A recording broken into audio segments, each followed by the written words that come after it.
ஏசாயா அதிகாரம் 64. உமது நாமத்தை சத்துருக்களுக்கு தெரிய பண்ணுவதற்கும் ஜாதிகள் உம்முடைய சந்நிதிக்கு முன் தத்தளிப்பதற்கும் தேவரீர் வானங்களை கிழித்திறங்கி உருக்கும் அக்கினி எரியுமா போலவும் அக்கினி தண்ணீரை பொங்க பண்ணுமா போலவும் பர்வதங்கள் உமக்கு முன்பாக உருகும்படி செய்யும். நாங்கள் எதிர்பார்த்திராத பயங்கரமான காரியங்களை நீர் செய்தபோது நீர் இறங்கினீர். உமது சந்நிதியில் பர்வதங்கள் உருகி போயின. தேவனே, உமக்கு காத்திருக்கிறவர்களுக்கு நீர் செய்பவைகளை நீரே அல்லாமல் உலகத் தோற்றம் முதற்கொண்டு ஒருவரும் கேட்டதுமில்லை, செவியால் உணர்ந்ததுமில்லை, அவைகளை கண்டதுமில்லை. மகிழ்ச்சியாய் நீதியை செய்கிறவர்களையும் உம்முடைய வழிகளில் உம்மை நினைக்கிறவர்களையும் சந்திக்கிறீர். நாங்களோ அவைகளுக்கு விரோதமாக எப்பொழுதும் பாவம் செய்தபடியினாலே தேவரீர் கடுங்கோபம் கொண்டீர். இன்னமும் தப்பி இருக்கிறோம். நாங்கள் அனைவரும் தீட்டானவர்கள் போல இருக்கிறோம்.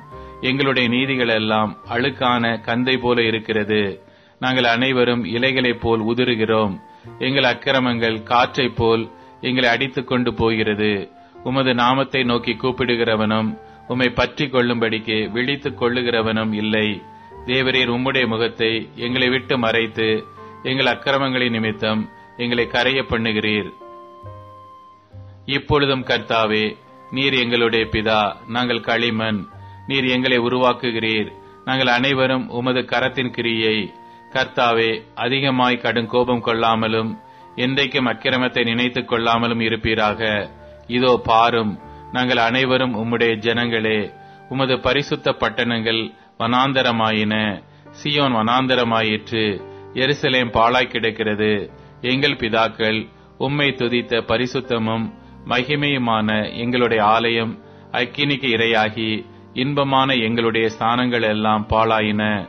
கர்த்தாவே, இவைகள் இப்படி இருந்தும் அடக்கிக் கொண்டிருப்பீரோ? மௌனமாயிருந்து அதிகமாய் எங்களை சிறுமைப்படுத்துவீரோ?